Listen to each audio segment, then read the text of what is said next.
This debt, this destruction. Global news impacts us. We have to change the way we live. This is why we need independent media. Cheers and salutations. Welcome to another episode of Hard Lens Media. We are live every Monday through Friday at 4 p.m. Central Standard Time on YouTube, Odyssey, Rockfin, Rumble, and Twitch. We want to thank all of you so much for joining us.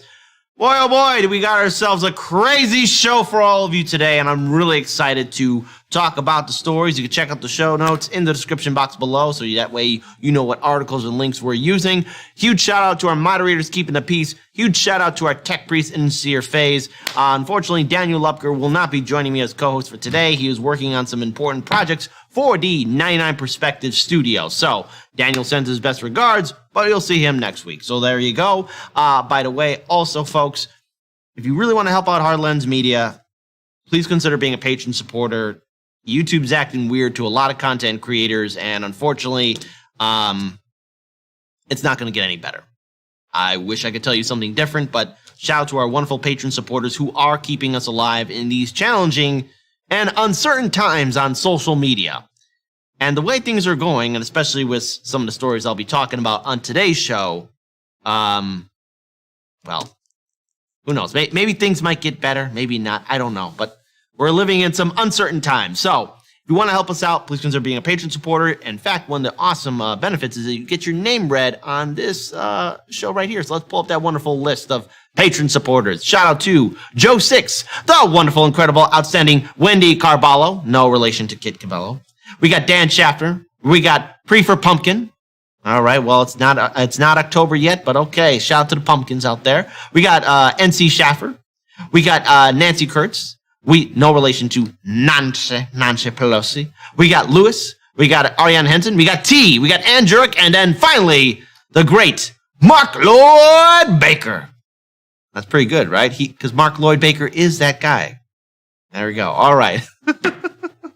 Hey, I'm really excited about the show. By the way, check out Chicago Corner on Friday at 7:30 p.m. Central Standard Time. We'll be talking about the recent announcement of Jamal Green making his campaign announcement that he's running for mayor of Chicago. We've interviewed Jamal Green in the past, way back in 2019, and also have interviewed him on our other YouTube channel, Chicago Corner. So if you're not subscribed to Chicago Corner, please do so, because 2023 is going to be our next city election. And there's a lot happening in that city right behind me. So if you want to subscribe to Chicago Corner to know what's happening in the city right behind me, do it right now. Well, do it after the show. Do it after the show. There we go. All right. So let's get started with our first story of the day. There's a lot of people having anger. There's a lot of people who are upset, enraged, to find out about this possibility. Again, nothing has been deemed as a certainty yet, but Jimmy Dore is potentially maybe running in 2024 with the People's Party. So what is going on? So let's pull up this at least link from the People's Party. Now, there's a lot to take away from this statement here, and I do have a statement from Jimmy Dore himself in regards to what was posted recently by the People's Party. So let's talk about it. Jimmy Dore is considering running for president. He could win. It's a dark time in America, and it's getting worse. Millions lack food and health care and living paycheck to paycheck. Poverty wages now gutted by inflation. Eviction and homelessness sweep every city. Desperation so deep it drives people to opioid addiction and mass murder-suicide. The looming fall of the dollar and depression. A dying empire lashing out for war with not one, but two nuclear powers. The major left-wing party in this country leading the charge for annihilation and censorship. Thankfully, I and many others have recently found real hope and joy in the prospect that Jimmy Dore could run for president of the United States. Jimmy has been considering a run for president with the People's Party for the past several weeks. We've been discussing it with him and Steph and have developed a 50-state campaign and ballot access plan with organizers leading ballot access attorneys. The crowds in Des Moines, Omaha, Kansas City erupted in cheers when Jimmy surprised everyone at his live stand-up shows last month when he said, "I'm thinking of running for president," and took town hall style questions for the first time. Which I have to say, all right, people are excited. Because honestly, let's take a pause here. how many of us are really excited for the so predictable politicians giving out their gas answers, their lack of passion in regards towards what they could do for the American people? I mean, I think it's time for something new. I think it's time for something different. What, Bernie Sanders running again in 2024? Don't worry, we'll be talking about that later on in the show and how pathetic that whole idea is. Not once, but twice, now 3 times. Bernie, really? Anyways, with that being said, continuing on, that weekend, Jackson Hinkle, again, good friend of the show, who's being wrongly censored by PayPal and Venmo, told him he should run for president live on Jimmy's show, and Jimmy said he's considering it. Then asked Chris Hedges what would happen if he was to run for president on air. And on June 3rd, I joined Jimmy and Seth in studio and told them, all of their supporters, why he needs to run. We discussed it for the last half of the segment with Jackson and Kurtz Metzger, apologies if I got the name wrong, weighing in. The next day, Jimmy uploaded the whole conversation to YouTube.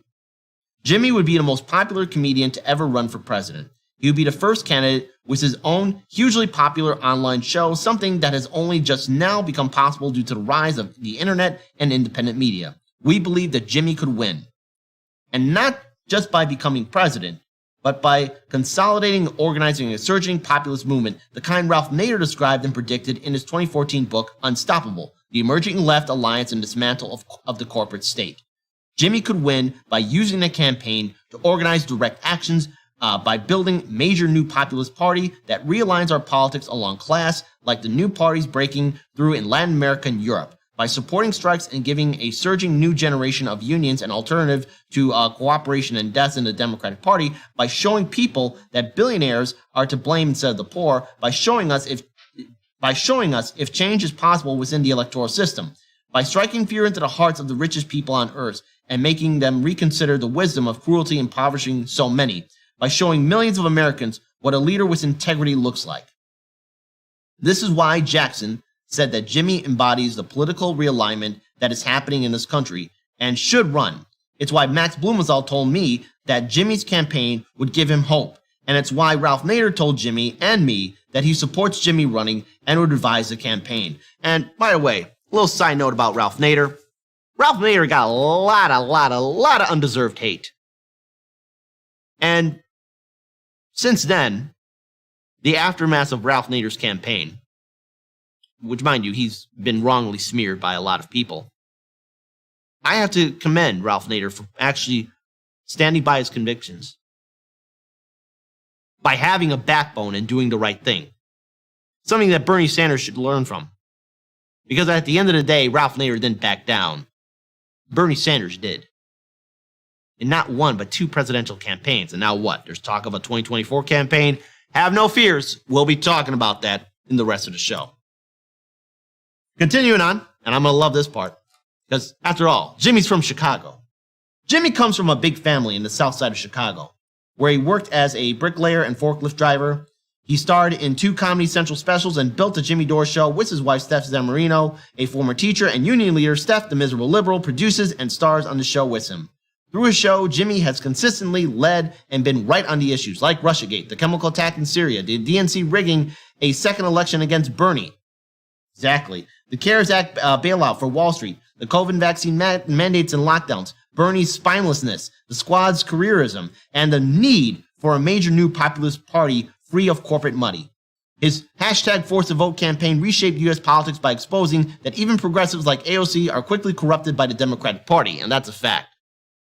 I mean, these progressives in the Democratic Party, what did you get? You've got nothing so far. It's so sad and weak. The People's Party was the only major party, only major national organization to partner with Jimmy and demand a floor vote for Medicare for all in the middle of a pandemic. When Jimmy asked him about running on the show, Chris Hedges said the media would dredge up something he said or did, or allegedly said or did, and use it to attack him endlessly. He's right. They would do this to any independent populist who truly challenges the corporate state. But as Ralph pointed out, we're in a very different political and media age from when he ran in 2000. We've been through 2 great recessions and a pandemic that were used to crush us and create super billionaires. People are working more, making less, and living worse. face an institution that's collapsed across society, including the major parties, the media, big business, the banks, the courts, the schools. Trust in government is at historic lows, the number of independents is at record highs, and a majority of Americans want a major new party and an independent candidate for president. The corporate media is now so discredited that their attacks amount to free publicity and rally mass support. Trump and Rogan grew rapidly while being attacked by the media. If their attacks could make Trump president 6 years ago, despite him being the antithesis of his working class voters, imagine what they'll do today for a no bullshit comedian with real populist principles and policies. The way Jimmy triggers liberals, and again he does, is one of the greatest advantages. It gets people rooting for him. The more he's attacked, the more people will tune into his show to see him shred the establishment.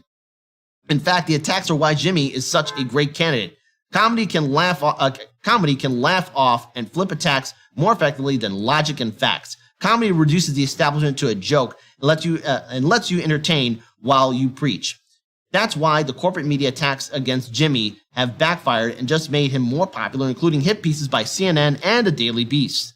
The media also recycles the same attacks over and over again against anyone who defies the establishment, making them trite and predictable. They'll smear him as a conspiracy theorist, right-winger, grifter, anti-vaxxer, racist, sexist, and try a Me Too, hashtag Me Too him again. But the more the media tries to demonize Jimmy, the more obvious it will become that they have no response to his messages and are trying to destroy someone who speaks for the working class.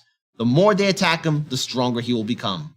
Even without corporate media coverage, Jimmy will have a greater media reach than any independent candidate in modern history, thanks to his show and other independent shows. He already has a million subscribers on YouTube and 500 million views. He's done shows with major podcasters like Joe Rogan, Russell Brand, the former UK former UK member of the Parliament, George Galloway, who just yesterday said that he supports Jimmy running. The Bernie 2016 campaign set off flourishing of independent media as people tuned in for campaign news that corporate media wasn't covering. Jimmy's campaign would launch a second renaissance of independent media, with populist channels growing across many platforms, further replacing corporate media and increasing the movement's resilience against big tech censorship and deplatforming. The absurdity of a jagoff comedian becoming president by being better than legions of serious politicians is the ultimate political statement that perfectly reflects the zeitgeist of this country. Liberals who try to attack him for being a comedian will immediately have to face that their own ultimate global hero is a comedian who ran for president in Ukraine and won. The now ubiquitous internet has also transformed organizing and empowered working class campaigns in unpredicted ways in the last 20 years. Independent YouTube shows and podcasts rival and even exceed the viewership of corporate media. Social media lets us communicate and organize with people directly, bypassing traditional media gatekeepers. Smartphones and apps enable new kinds of mass canvassing. Online crowdfunding allowed Bernie to raise more than $200 million in small and recurring donations on each of his campaigns. Even with the suppression, we have the tools that the movements and campaigns of the past could only dream of. Now look, there's a little bit more in the statement here about why Jimmy should run and why he might be potentially running with the People's Party. And we do have a statement from Jimmy Dore. So I want to just pull up a couple of tweets from the People's Party, if we can just get that set up. So there's, of course, this link from the People's Party. Jimmy Dore would be the most popular comedian to ever run for president, and the first candidate was his own show with 1 million subscribers. Here's how a Jimmy Dore campaign and presidency could revolutionize this country. Hashtag Dore24. Interesting enough, it has already begun to where you do have people who are somewhat triggered by Jimmy running, which I find hilarious and sad because, let's face it, do we go back to the normal politician, the politician who lies to us? For example, let's pull up this tweet right here. The triggered shit-lib temper tantrum to Dore24 has begun. You have a tweet from Jordan Cheriton. LOL, the MPP grift is complete with draft Jimmy Dore. FYI, Moving for People Party sources told me Nick Brana has been floating this as far back as last year while also pushing for Moving for People's party messaging to copy Dore. Donors unfortunately thought they were building a real third party. Also here, you got Owen Higgins, in touch with the working class as always. Now, that won't be the last of anyone really criticizing Jimmy. But before I read Jimmy's statement, I think, first of all, he hasn't made a clear yes or no answer. He's thinking about it. And already people are triggered by the fact that Jimmy Dore is considering running for president. There's nothing wrong with that. Anyone can run for president, really. And let's look at these so-called experts, these so-called politicians, these people who are in charge, these politicians who've been in office for decades. Case in point, someone like Dianne Feinstein, who's freaking 88 years old. These wise politicians. In fact, let's have democracy in this chat.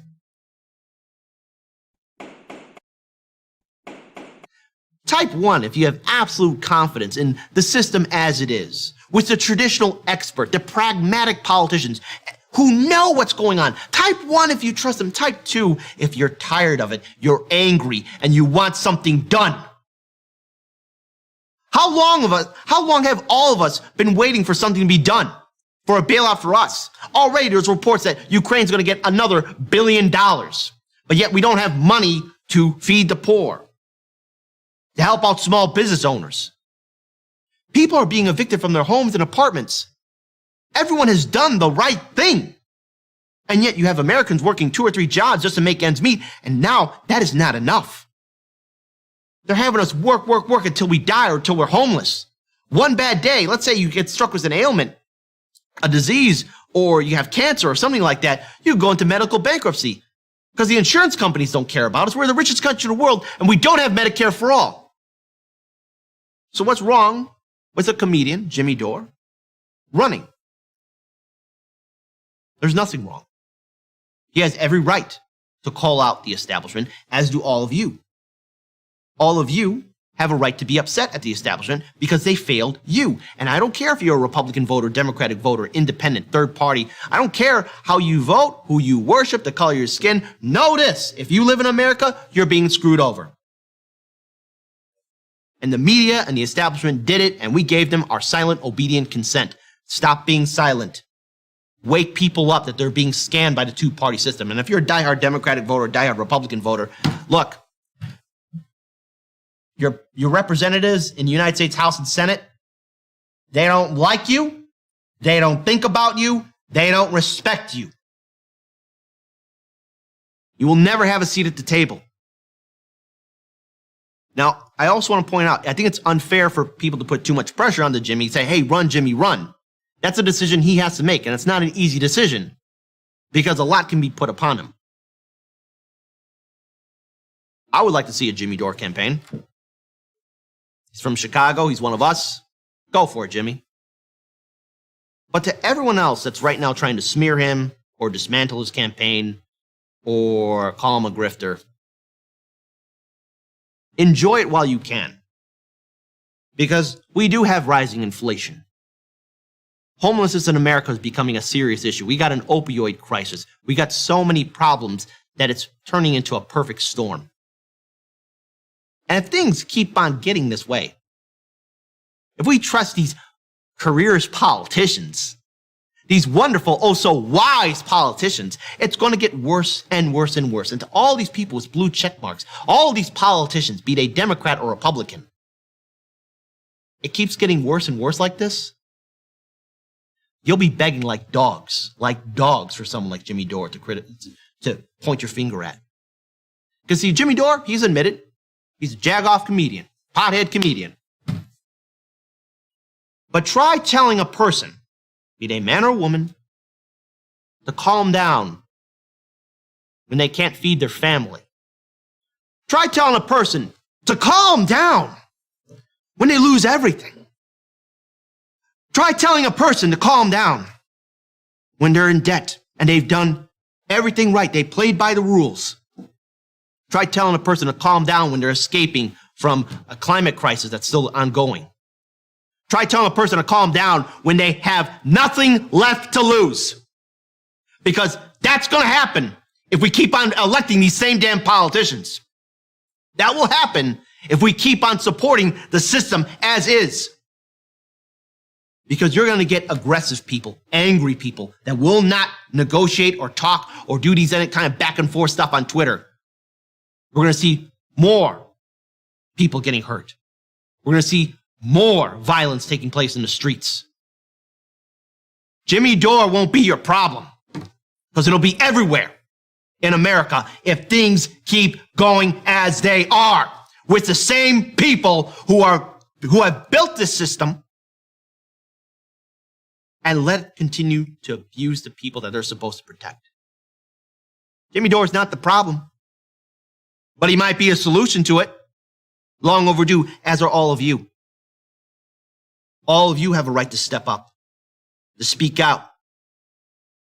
Don't let these politicians or the corporate media dictate to you what you can and cannot do. They don't like you. They don't respect you. They don't think about you. So why should you do any kind favors for them? You don't owe them anything. They owe you. That's a fact. And that will always be a fact. Because this brutal system that was created by these politicians and their corporate owners, donors, it's going to create more violence. And with these politicians and these people in the suits and ties that supposedly know what they're doing, well, you'll get what you fucking deserve. Because people have been playing by the rules. And I think at long last, it's time for all of us to step up and fight for that better future. We do have the resources to provide for every single American. Medicare for all is possible. UBI is possible. All these things are possible. It's the politicians and they're also sycophants of the corporate media and the blue check marks that are defending them.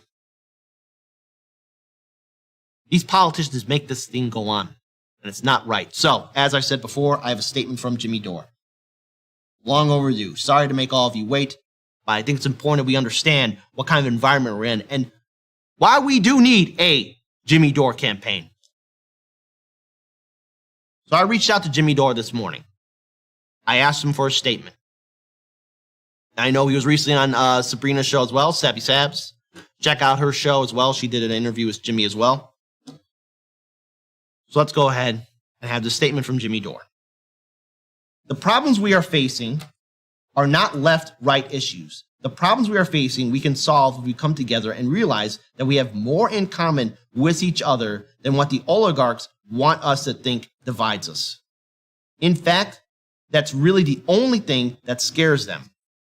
Not Republicans or Democrats, not libertarians are progressives, not socialists or communists. What really frightens the ruling class is that people might join together across class lines and realize that our enemy is not our neighbor, but our enemy is the oligarchy. I'm considering running only because the time for that message is ripe.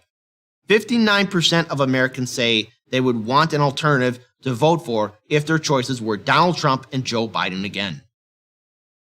Issues like healthcare, ending the wars, living wage, prescription drug prices, investment in infrastructure, censorship, etc.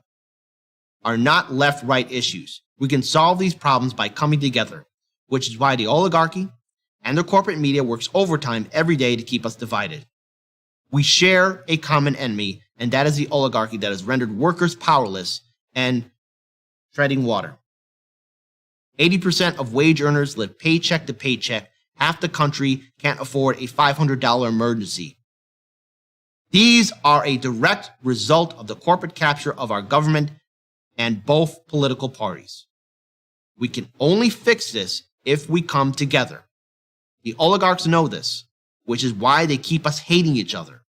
It's time for that to end, and time for people to rise up against their corporate masters. I sincerely hope that someone less flawed than me emerges who can carry this message in an effective way. If that does not happen, then I would consider running.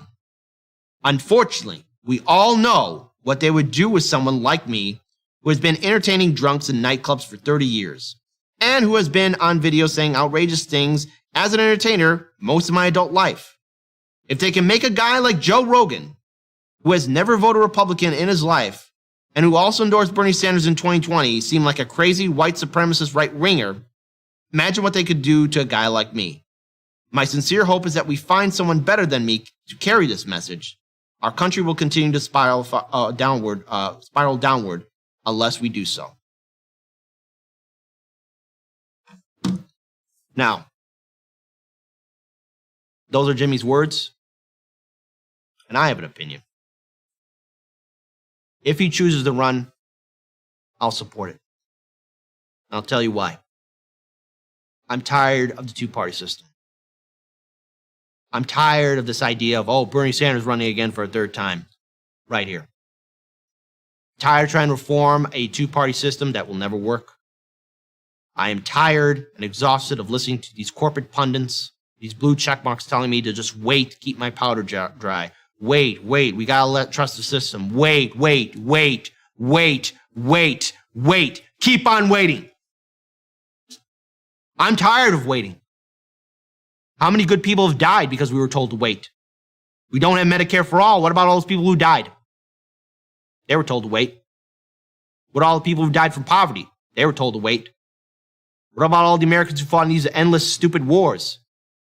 What about all the people that aren't here with us right now? We have a social obligation to fight for a better future. Not only for the next generation, but for those who came before us, who dreamt of that and never saw it, who aren't here standing with us. Now, it's unfair for all of us to put our hopes onto Jimmy, because again, this is a very serious decision. And already you heard that statement. A lot of things could be turned against him. Corporate media would be relentless. There's so many people on Twitter and social media that would do everything they can to attack him, smear him. But we have to do something. If he chooses to run, cross the Rubicon, Jimmy. People will support you. If not, all of you watching, you have a social obligation to do the right thing too. Things won't get better until we all step up. And if we don't fight for that better future now, what's the point? So, I'll end this segment on a good note. Jimmy Dore 2024. Let's kick this revolution into overdrive. If you make that decision, you got other people with you too, Jimmy. Chicago's with you. All right. With that being said, we're going to move on now to our next segment. Before we do, we've got a few comments here. I wanted to at least acknowledge them. We got a YouTube super chat from Jay Sharp, $10. I'd vote for Jimmy Dore. Well, see, there you go. See, all right. See, I'm totally with that too. All right. Who else do we have here? We got anyone else? Oh, we got a lot of people rooting for Jimmy. We got Brian Christian Gu. I hope Jimmy runs, but if I were his personal friend, I would try to talk him out of it. No. We got Gregory Wonderwheel. I'd vote for Dore and any third party run, but clearly he would be attacked and smeared by the media, saying he was only a comedian candidate. Well, you know what? I say no. Hey, audience, hey, while we're on break, let's actually have democracy in the chat phase. Let's have another democracy in the chat. We got 300 people here watching us. Right? We got 300 people here watching. Type 3 if you vote for Jimmy. Type 4 if you... No, I'm going to vote for a Democrat or Republican, because that'll help.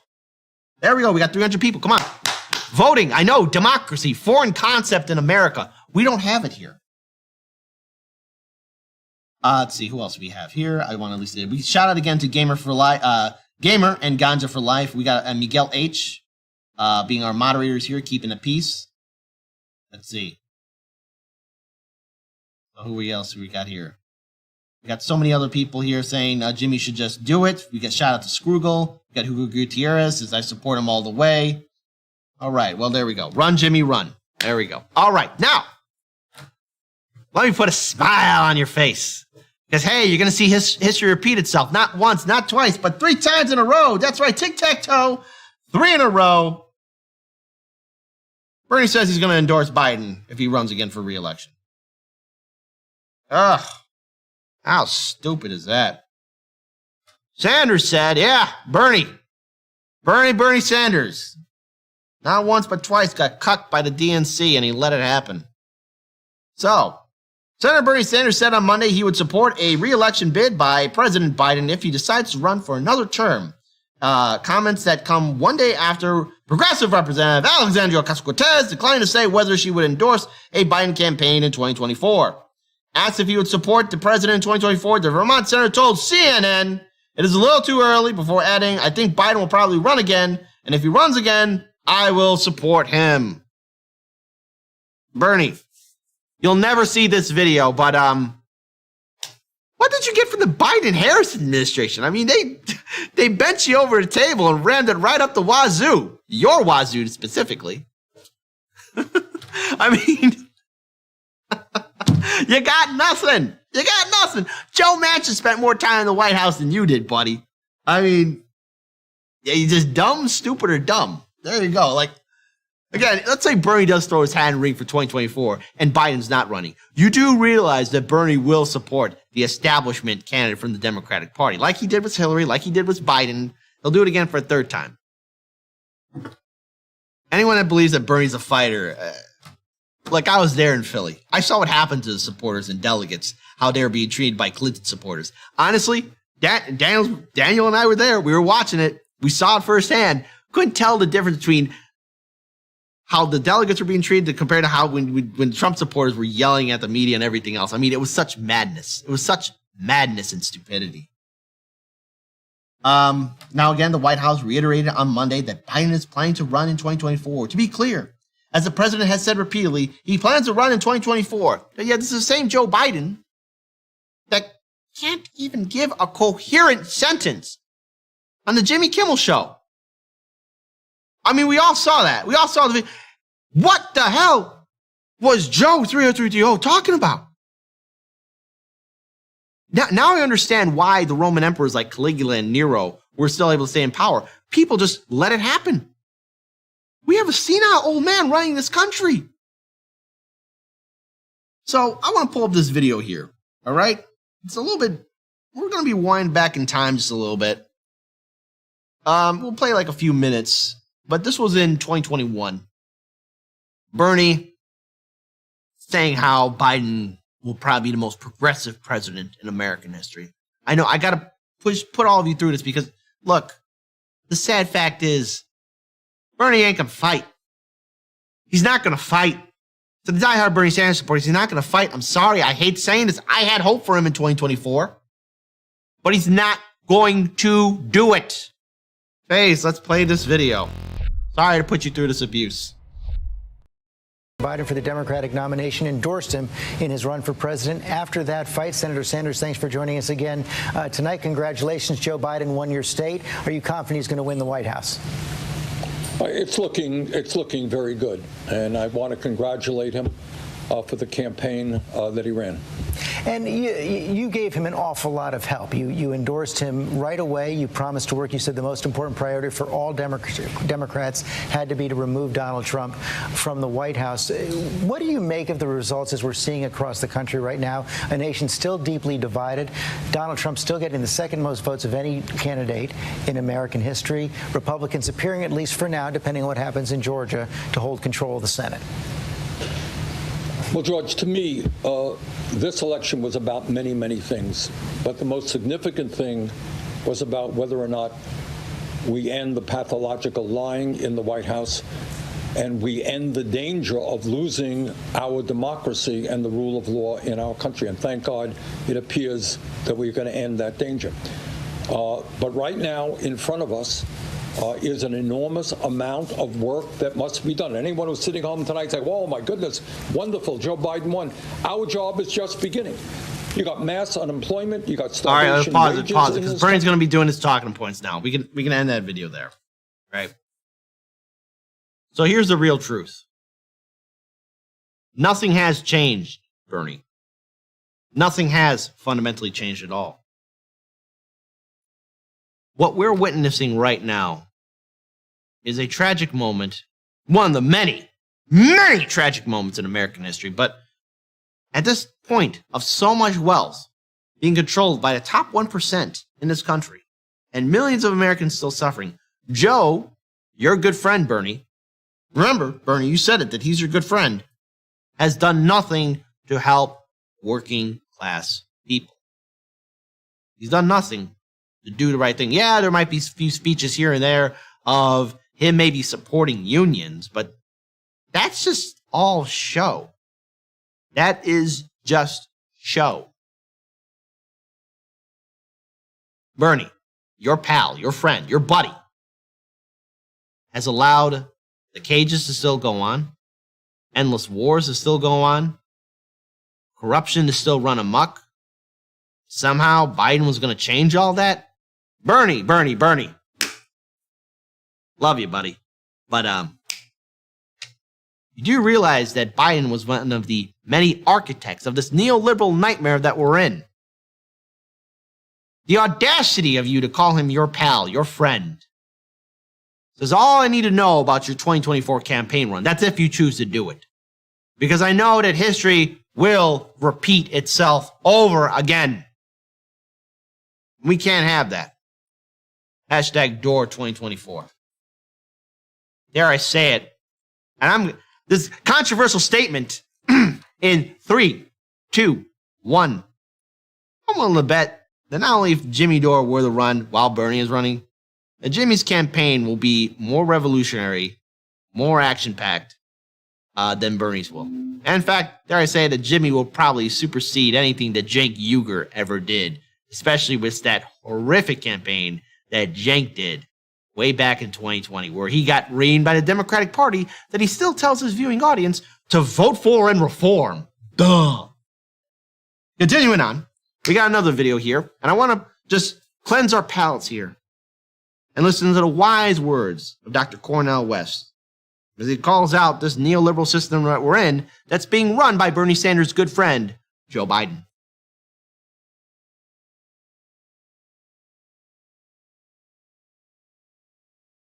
As the playground.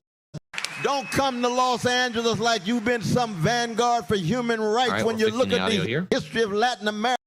Don't come to Los Angeles like you've been some vanguard for human rights when you look at the history of Latin America as the playground of the American empire, treating Latin American brothers and sisters as if they're cockroaches to be crushed rather than human beings with great dignity who organize and fight back. There's no audio in the clip.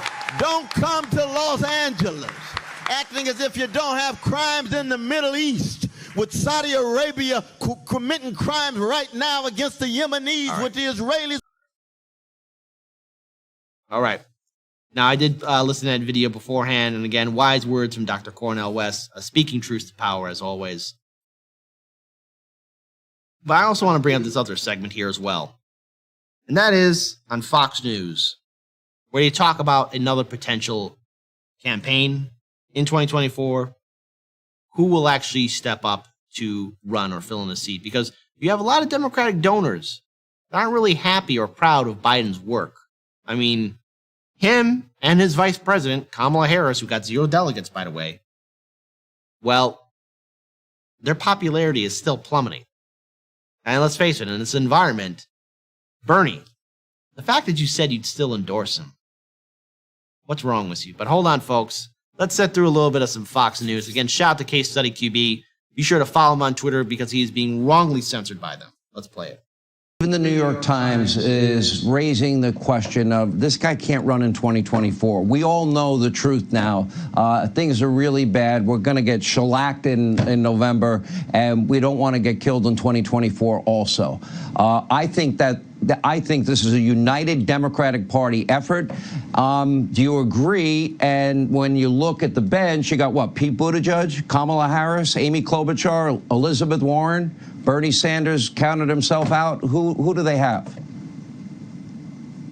Yeah, losers all, Sean, so none of them are going to be the nominee. Look, you don't get articles like what we just saw this weekend in the New York Times. Pause here for a second.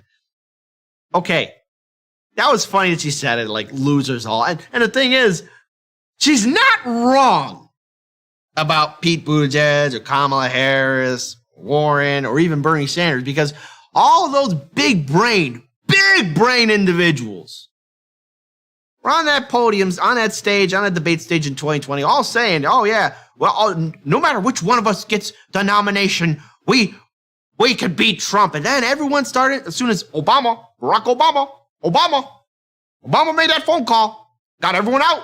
Obama got everyone out. You know, they all went ahead and endorsed Biden, and now we have this senile old man. Can't say anything coherent, completely creepy.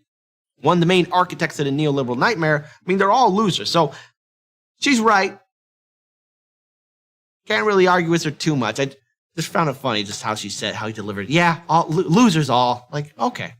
Could have given a little bit more oomph to it, though. That's my only criticism of her statement. She should have did it a little bit more of an oomph right there. But there we go. I digress. Let's play the rest of the video. Questioning Joe Biden's fitness and quoting Democrats on the record, including David Axelrod, saying that absolutely he cannot run again. He cannot be the nominee unless the Democrat power brokers want him gone. So it's clear that they want him gone. And the question is, how are they going to maneuver this? And who are they going to install? Is it going to be Mrs. Obama? Is it going to be Hillary Clinton? It's got to be a heavyweight because they cannot afford to lose that next election. What are your thoughts, Ari Fleischer? It's going to be up to the Democrat primary voters. Nobody can install anybody. Well, give me some names. Whoa, pause it. Hey, sorry there, buddy. Let me correct the record on that one. It's really not up to the Democratic primary voters because not once, but twice in 2016 and 2020, we saw the DNC commit election fraud to deny Bernie Sanders the nomination. Now, what did the Democratic establishment do? Was corporate media willingly turning a blind eye to it? We saw polling stations being shut down. We saw machines getting rigged, lack of paper ballots, voters being taken off the Democratic register. I know. Polling stations being moved to a different location and other shenanigans. So he's wrong there. Democratic primary voters didn't really get a chance to really weigh in their votes because the Democratic establishment was rigging the system for Clinton in 2016 and Biden in 2020. You know, there were people who were told not to vote because they were giving out pizza to individuals waiting in line. And anyone that was eating said pizza was also told to get out too. Can't drink water. There are stories of Bernie Sanders supporters, voters, who were waiting 8 hours, 10 hours, 24 hours just to cast a damn vote. Sorry, buddy, you're wrong on this one, Fox News. Come on, be more factual. Democratic primary voters had nothing to do with it. And plus, how can we ever forget that the Democratic Party has a thing called superdelegates? So see, it doesn't really matter. The primary voter, if you're a Democrat in primary, your vote really doesn't add up much. Sadly, the Republican primary is more Democratic than the Democratic primary because the Republican primary doesn't have superdelegates. So there we go. Just had to correct the record. On that one. Let's play the rest of the video. I think I think there are some governors.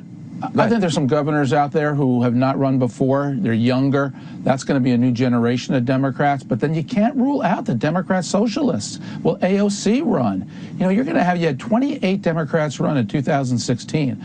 We may have another 28. I'm sorry, in 2019 and 20. I you may have another number candidacy. just like that now. And it's healthy. It is a healthy part of democracy. But the bottom line remains, in 2023, Joe Biden will be a lame duck, and the Democrats are going to breathe a sigh of relief. All right, last question. Joe Concha, you got 30 seconds. Who were the most promising, the top 3 most promising Democrats, assuming Joe doesn't run in 2024? Well, you have the governor of Kentucky right now that certainly is polling pretty high in a red state, right? Basher. So that's one, I would think. But then again, we've seen before in 2020, and I know I only have 15 seconds at this point, when more moderate governors from the Democratic Party run, the left wing, the AOC wing, makes sure that they don't get anywhere near the nomination. So it's hard to tell at this point. Maybe Hillary Clinton, as crazy as that sounds, given the competition, could be your next nominee, Sean. Okay, that's a bad choice. Anyway, thank you, Sean. Okay, one of the few things I'll agree with is Sean. Okay, thank you, Sean. One of the few times I'll agree with you on that one. But hey, guess what, folks? All that trauma you went through 2016, it won't be Biden versus Trump in 2020, if it does happen, it'll just be a repeat of what we saw in 2016. Trump versus Clinton. After all, what's the worst that could go wrong? So how do we end this horrific story of, one, Bernie being a gutless, spineless, nutless wonder? Because let's face it, he's not going to fight back. And let's say he is in a primary race, and Clinton rears her ugly head back in. Well, number one, he'll bow out. He'll tell everyone to vote Hillary. And that's it.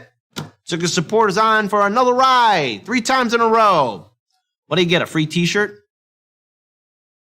Hashtag Dore 2024. That's the only solution I got. Because otherwise, nothing will fundamentally change. Let's break the system. That being said, we're going to move on now to our next segment. Before we do, make sure to like, comment, share, and subscribe. We got a YouTube super chat from Salgado. $1.99 super chat. Free Julian Assange. Hashtag Dore 2024. Absolutely. We'll be finding out what's happening to Julian very soon. Support independent media. Support journalists. Also, I noticed in the chat, too, people are asking where Daniel is. Daniel is doing important work for the 99 Perspectives studio. So he will be back next week. He sends his humblest apologies, best regards, but he'll be back. But this is to be expected because, let's face it, I'm going to be really clear here with the audience. We got a lot of people watching. As a favor for me, please give a thumbs up for the hard work that Daniel and our editor, FaZe, are doing. Without those two and the work that they're making happen here at the studio, Hard Lens Media wouldn't happen. And so much more here at our studio wouldn't happen.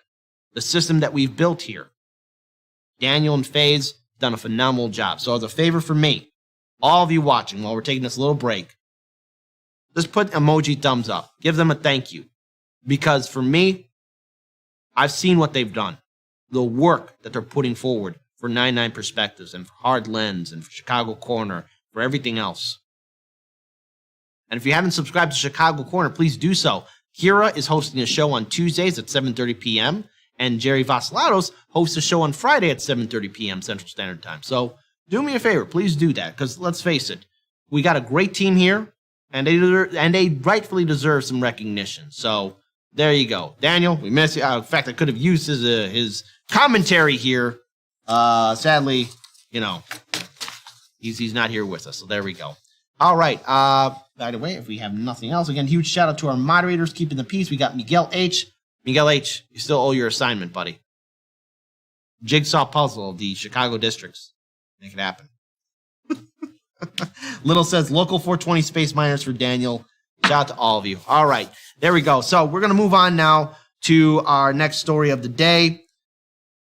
I want to pull up the tweet first because I like to read it, and then we'll play the YouTube video next to it. It's the same thing. Should have said that earlier.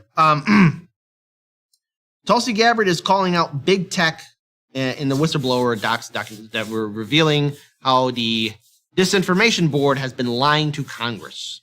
So let's pull up this tweet here from former representative from Hawaii, Tulsi Gabbard. Whistleblower docs reveal the Ministry of Truth, hashtag the Disinformation Board, lied to Congress about their capabilities and plans. For intelligence agencies to work with big tech to target American citizens is flatly unconstitutional, dictatorial, and should be brought to the Supreme Court. Now let's stop right here because we'll pull up a video next in regards towards this commentary that Tulsi Gabbard will be giving. Number one, we are being spied in. NSA running amok. Our civil liberties being taken away from us. Independent media being censored, but so many other content creators are being censored. Recently on the show, I covered how Max Blumenthal and Aaron Mate from the Gray Zone were being censored. Aaron Mate's show on Apple was recently taken off. So many great commentators and journalists are being censored by big tech because you have people in positions of power who want to silence free speech. Silence those that speak out against the system. Now, we cannot let that happen. I've said here on the show, too, we've been hit 6 times by YouTube. Unfairly and thankfully, thanks to our audience, thanks to our fellow colleagues in independent media, we've been able to recover. But if we don't push back now, if we don't step up now, nothing's going to change. And sadly, you have politicians who want to control information. You think those same standards will be done towards corporate media? No. These authoritative sources? No. I want to play this video from Tulsi Gabbard. It's just her commentary on it. I know a lot of people don't like her, whatever, but hey, if you're speaking the truth, I'll have you on the show. Because the sad truth is, big tech will silence us. Big tech will be looking into everything that we do. And we need people to speak out. Sadly, we have no one in Congress that will do that. Let's hear what Tulsi has to say. Let's play it. Steve, it is not a surprise, unfortunately, but it should be a concern to all Americans. This is not just something that the Biden administration is pushing or supporting. If you remember when this first came out, we heard from Republicans, leading Republicans as well, people like Karl Rove, who said, hey, look, this is an important mission for the Department of Homeland Security. They just chose the wrong person to lead it. So what we're really seeing here is this is the permanent Washington establishment seeing this quote-unquote Ministry of Truth, this information board, as their propaganda arm and their means to control what we see, what we say, what we think. And it's really because they reject the Constitution and they see our freedom of speech as a threat to their power. And to me, this sounds a whole lot more like a dictatorship than a democracy, which, again, is why we've got to get back to the Constitution and why we've got to stand up and take action to make sure something like this is not allowed to continue. And the mindset that it reveals, the kind of total arrogance that this is okay. That it's fine to just sort of label anyone who disagrees with this as our enemies. I mean, that's really shocking. The arrogance just is oozing out of them, and the fact that they don't seem to be aware of it is just as disturbing. But even when you look at how they're seeking to kind of work around the Constitution that exists to protect our rights and freedoms, they're doing this by partnering with these big tech social media companies and basically saying, hey, you're going to do our dirty work. You're going to go and work on this censorship and kind of making sure people are not saying things we don't want them to say, because they know that if they just did it outright, if our government did this outright, the things that they were talking about in these documents you released, there would be an outcry. There would be protests in the streets. And so the fact that they are essentially working hand in glove with big tech shows just how much disregard they have for the Constitution. And you said they have no desire, no interest to work for the people, our Constitution of the country. All right. It's hard for me to really challenge that statement because, let's face it, because I'm going to get some final notes for this segment right here. We're seeing firsthand our rights being taken away from us. We're seeing firsthand how politicians want to control speech. Now, I know that there are bad people out there, but I believe, this is my opinion, that the world is filled with good people. But you cannot start silencing and suppressing people because they might have a different perspective or different opinion than yours. I think we all need to realize that this is how the world has always been. There will always be people who will think different, view things different, believe in different policies, but not everyone is a villain or some comic book bad guy. In reality, we're all trying to get by in a world that's understandably out of our control. And this resource, the internet, which we use on our laptops, our computers, our cell phones, is at our disposal. We have information and instantaneous communication. It's a platform for exchanging ideas. First time ever, humanity is so close, but yet now we're so far apart. And we have people, individuals, entities, agencies that are doing everything they can to keep us divided, to silence us, to tell us what we can and cannot think. As a final note for this story, where are our elected leaders calling this out? Where are our fighters, the people who are supposed to raise the ruckus? A lot of these politicians are choosing not to fight. A lot of these politicians are choosing to back down. A lot of these politicians don't care about your right to think because they want to tell you how to think and how to feel. When we do this show, we tell you the stories here, we give you the information, and all of you make your own decisions. I won't tell you how to vote or what to do. That's up to you. That's your choice. But now more than ever, we need independent media. We need people to start speaking out.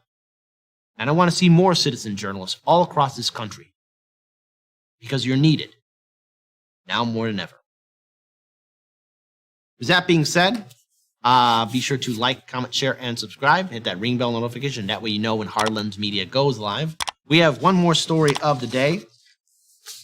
And it's somewhat good news, but, you know, the fight for equality is going to be an uphill fight, as always. So, again, if you want to know more about Heartland Media, check out our social media links, and check us out on Rockfin, Odyssey, Rumble, and Twitch as well. And also subscribe to our other YouTube channel, Chicago Corner. With that being said, we're moving on to our next segment, the rise of unions. What is going on? Well, first, sorry, we've been talking a lot of smack about Biden, but here's Biden giving his emotional support for unions. I know, it's kind of stupid. And anyways, shout out to Case Study QB. Be sure to follow him on Twitter because Twitter is censoring him, wrongly, by the way, but he's doing phenomenal work. Let's play this video. Wall Street didn't build this country. The middle class built this country, and unions built the middle class. President Biden believes Let's pause the it here future for one quick second. Sorry about that. So it's interesting that he's doing that, right? Saying that, but Wall Street now owns the country, as do the banks and corporations. Number two, Biden gladly prostituted himself throughout his entire political career to make sure Wall Street, corporations, and big banks took over his country. So all that gab about him talking about unions, that's just a talking point. So if you're a union organizer, be careful with the Democratic Party because they're going to screw you over. Hashtag support worker co-ops. Shout out to Roger Meadows. Let's play this video. Of our economy lies in the hands of the working class, and the present backs him up. Conditions seem ripe for a renaissance of labor unions. In April, Amazon warehouse workers in Staten Island became the first to successfully unionize in the company's history. More than 100 Starbucks locations are now union shops. We just want to be able to provide for ourselves and for our families. The current job market is great for workers. There are nearly 2 job openings for every unemployed person. One can more reasonably risk a unionization effort when there are other opportunities out there. And the pandemic placed a spotlight on worker safety, encouraging action. From October 2021 through March of this year, there was a 57% increase in union election petitions over the prior year. But union support and influence is still nowhere near what it once was. Union membership reached its high point in the 1940s and 50s and has been slowly waning in the decades since. In 1983, 20% of the workforce was unionized. Today, about 1/10 of the working population belongs to a union, roughly 14 million. And who let that happen? Well, our wonderful politicians in both the Democratic and Republican Party. Not to mention, you had very corrupt union leadership who led a lot of their membership down that path. Now, I'm all for unions. I think it's time for more people to step up. But this whole idea that, people are looking for jobs and so much more, I mean, let's face it, millions of Americans are looking for work. Yet corporate media really won't tell you the truth of how bad it really is out there. But if we really want to see some change, we need to start looking into worker co-ops. That's something different. That could shake the foundations for our country for a better future. That's what we need to see. I'm glad to see more people fighting for unions, but we need to look at all avenues of attack and approach in order to get to something better to help out working class families all across this country. Let's play the rest of the video. People, the fewest on record, according to the U.S. Bureau of Labor Statistics. But grassroots support is slowly putting power back into the hands of workers, from coffee shops to stockyards. And Biden is backing a blue-collar build back. We need an economy built from the middle out and the bottom up, not the top down. Paul Gerke with that report. It is important to note that much of the unionization efforts in those large companies has been localized. Starbucks has more than 15,000 stores. 100 being unionized is a drop in the bucket, but the statistics show unionized workers do tend to make more. In 2021, non-union employees' median weekly earnings were $194 less than union members. All right, well, there we go. It's that final clip of Biden talking about unions. You know, that's the architect that made it happen. That's the guy, the jagoff, who supported the deconstruction of the middle class. Him and his fantastic friends in the Democratic and Republican Party. The reason why things are so bad is because of career politicians like Biden. They helped build this system by taking everything away from you. Now, there's another video here where Apple employees, fighting for their union as well. Let's play this video. So, retail workers at a store in Maryland kicking off their union election today in a high-stakes labor battle for the tech giant that could see the company's first union in the U.S. And Steve Kovac joins us with the latest. Hey, Steve. Hey, John. It's like Beetlejuice, right? Yeah, so Apple retail employees in Towson, Maryland are beginning the first historic unionization vote today. So there are about 100 employees eligible to vote at this retail store, and the voting starts now and it goes through Saturday. And they need just a simple majority to win. We're expecting these results to come in late Saturday night. And this will be the first Apple retail location to unionize if it's successful. And this comes as tech companies face unprecedented labor movements. We've seen efforts at Amazon, Activision, and even Google in the last couple years. Apple got ahead of these votes now. They raised pay last month to $22 an hour at the starting level, and they're offering more flexible hours to retail workers, especially in those evening shifts. And there's another store that's trying to unionize. The Grand Central Terminal store in New York City is moving towards a vote. They're gathering signatures right now. In fact, Tim Cook visited employees at this store just last week. He was there touring a bunch of stores in New York City, and he stopped by visited these employees. Apple has said it offers a lot to employees, and they pay among the highest in retail. Plus, they offer Apple stock, parental leave, and a whole bunch of other benefits that they kind of see as a way to engage with their employees and, kind of combat these unionization efforts. But here's what I'm really watching. If Apple appeals the vote, if this union wins, that'll signal a big and different attitude than what we've seen from Amazon, which is appealing the decision in the Staten Island warehouse, and Starbucks as well, guys. Well, it's kind of a difficult calculation for workers, right? Because by Apple showing up, Tim Cook coming to visit, they're kind of saying, hey, we're listening to you. Do you really want to give a percentage of your paycheck to the union to get them to do the listening for you? Pause here. Here's the thing. When you see the management, especially the bosses, come over here and telling you, hey, we know better than you. Hey, listen to us. Do you really want to do this? These are the same corporations that raked in huge amount of profits. Starbucks, Amazon, Apple, and so much more. Yet they're so scared of unions. They'd be crapping their pants for worker co-ops, but then again, digress. Worker co-ops, look into it, folks. It's a better option, but nonetheless, union workers, don't back down. And sadly, while Amazon is being polite, they're going to do the same thing what Starbucks is doing and what Amazon is doing. They're going to start threatening and bullying their workers. We've seen it before. Amazon. How many times we covered at Heartland's Media how Amazon was bullying its own workers, telling them, don't vote for a union. We know where you live. We got to be better than this. Let's play the rest of the video. We got a few more seconds in it. Tim Cook is right here. Is there the sense that perhaps Apple's approach is more productive than Amazon's? Maybe they'll be able to head this off by kind of killing them with kindness. Well, they certainly are trying, but I will say I spoke to one of the union organizers last week and the one at the Towson store, and they're like, look, we know we're just a small store. We're not a big flagship. And the fact that Deirdre O'Brien, who is their head of HR and retail, showed up, the workers can kind of see through what's going on. Normally, they feel like they'd be ignored, but the fact that the big boss is coming by says they're onto something. That's good stuff, Steve. We'll watch that. Steve Kovac talk. All right. With that being said, unions, worker co-ops, it's a thing that has to happen. I think it's long overdue that workers actually step up and fight for what they want.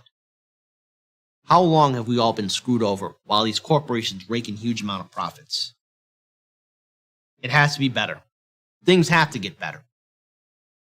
If we don't start stepping up and start fighting for our rights as workers, stuff that we are long overdue and deserve, they're going to continue to squeeze and squeeze until there's nothing left. Americans aren't lazy. People are all just burnt out. That being said, I want to thank all of you so much for joining us for this show. Be sure to like, comment, share, and subscribe. There will not be a patron show. So there we go. Unfortunately, my colleague Daniel Lupker isn't here. But to our patron supporters, thank you so much for all your support. The show will be available Thursday and Friday as well. And unfortunately, I will not be in for the Thursday show. Lauren will be filling in for me. So be sure to tune in. Lainey will have a great show for Civically Minded. So if you're not subscribed to Hard Lens Media, double check because YouTube probably unsubscribed you. Also for Friday, check out Chicago Corner at 7:30 p.m. Central Standard Time. And again, thank you all so much for joining us. Be sure to subscribe to us on Rockfin, Odyssey, Rumble, and Twitch. Please consider being a patron supporter as well. Shout out to our moderators keeping the peace. Shout out to our tech priest, Indesir Faze, for manning the board. My name is Kit Cabello, the host of Hard Lens Media. Peace to you guys. Hashtag Jimmy Dore 2024.